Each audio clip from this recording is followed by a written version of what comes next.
রাজধানীর অভিজাত এলাকা বেইলি রোডের একটি ফ্ল্যাটে অভিযান চালিয়ে দুর্লভ ৩টি কোষ্ঠী পাথরের মূর্তি এবং বিপুল পরিমাণ বিদেশি মদ উদ্ধার করেছে র্যাব-১০। এ সময় ৪ জনকে আটক করা হয়েছে। মঙ্গলবার রাত ৯টায় র্যাব-১০-এর সদর দপ্তরে প্রেস ব্রিফিংয়ে র্যাব-১০-এর অধিনায়ক মোহাম্মদ কামরুজ্জামান জানান, মঙ্গলবার সন্ধ্যায় বেইলি হাইটস নামক একটি ভবনের ৪র্থ তলায় অভিযান পরিচালনা করা হয়।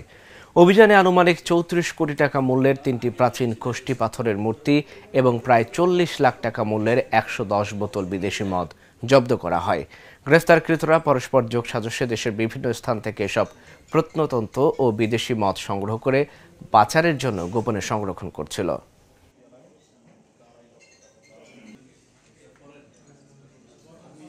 প্রাথমিক জিজ্ঞাসাবাদে জানা যায়, গ্রেফতারকৃত আসামিগণ পরস্পর যোগসাজশে দেশের বিভিন্ন এলাকা থেকে অবৈধভাবে কোষ্ঠী পাথরের মূর্তি ও বিদেশি মদ সহ বিভিন্ন মাদকদ্রব্য সংগ্রহ করে চোরাচালানের মাধ্যমে পাচার করত।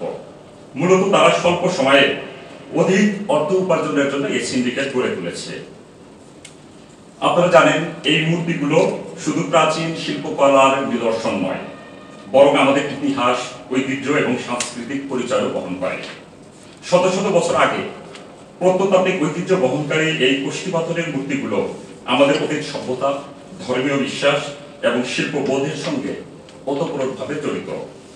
এদের সংরক্ষণ কেবল একটি প্রশাসনিক কর্তব্য নয়, এটি জাতির প্রতি একটি নৈতিক দায়বদ্ধতা।